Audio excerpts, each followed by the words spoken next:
तोरी पे तो पे धारावाहिक आपण मैंने देखिए लकी राम को ठेली देबे आ तांको मुंडरे आघात लगी रक्त बोहिब। कामिनी आसी लकी को एक शक्त चापुड़ा मारिबे आ कहिबे तू साहस केमिति हला तो भाई सहित एमिति व्यवहार करबाको। अरे तू कौन पागल हो जाइचु? एई संस्कार तते दिया जाइचे तू शेषे निज भाई उपरे हाथ उठाउचु।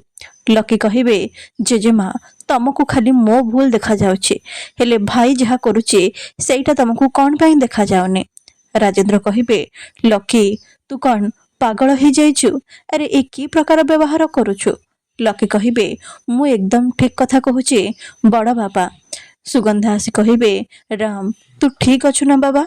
लकी कहिबे एठी समस्त को भाईर कष्ट देखा जाउछि हेले निशांग कष्ट एठी काहाको भी देखा जाउने। निशा एकदम ठीक कथा कहूथिले ए घरे पातर अंतर करा जाउछि ए सब कोन पई होउछि? अरे से झियो सहित खराब व्यवहार करागला मोह देखा विधि रे निशांकर भी लुह झरीछि हेले तांको कष्ट एठी काहाको भी देखा जाउने।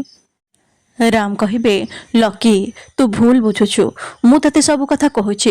एहापरे राम सब सत कथा जणेबे। चिकी कहिबे हाँ लकी निशा ही ए सब करिछि आउ मम कर कोमा को जिबा गोटे नेचुरल केस नथिला बरम तांको जानी सुनी कोमा को पठा जाइछि आउ ए सब पछरे भी निशार हाथ अछि। लकी कहिबे बास मु मो स्त्री को विरुद्ध रे आउ पदे भी कथा सुनिबा को चाहुने। राम कहिबे लकी तू बुझिबाकू चेष्टा कर ए निशा निश्चय किछि गोटे मंद उद्देश्य नहीं घर को आसिचंती से तते यूज करूछंती आ मु मो भाई को तांको जाल रे फसीबाकू देबिनी।